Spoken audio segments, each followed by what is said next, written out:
destinate a lasciare un segno nel futuro finanziario ed economico milanese. Gli anni '80 sono per la Milano finanziaria e per la finanza italiana gli anni del grande cambiamento.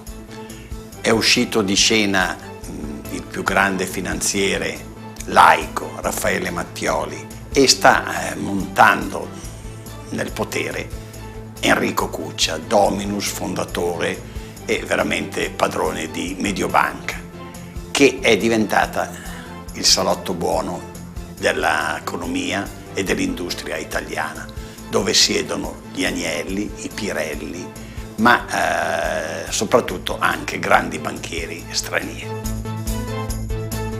Negli anni '80 si verifica anche un fenomeno, diciamo così, intellettuale, di costume importante. Fino a quel momento, praticamente, con rare eccezioni rappresentate dalle pagine economiche del giorno, ci si occupava poco di finanza, cioè si pensava che tutto il potere fosse nella politica. Poco alla volta si viene a scoprire che viceversa la politica italiana veniva dettata in non poca misura dai potentati economici, che cominciano a essere definiti i poteri forti. A Milano, grazie ad un geniale tycoon dell'imprenditoria lombarda, Silvio Berlusconi, nasce in quegli anni la TV commerciale. Essa segnerà la storia di un decennio, e non solo.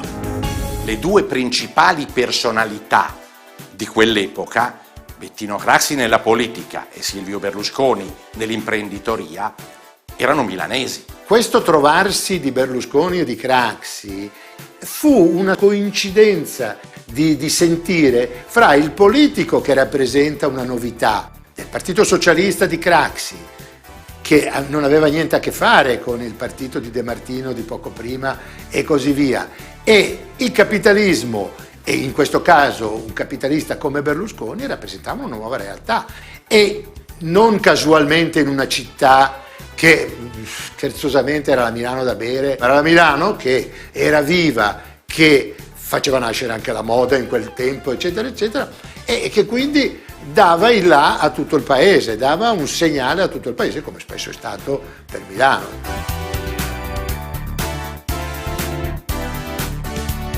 Berlusconi fu il primo a comprendere che non si poteva fare televisione privata senza adeguate risorse.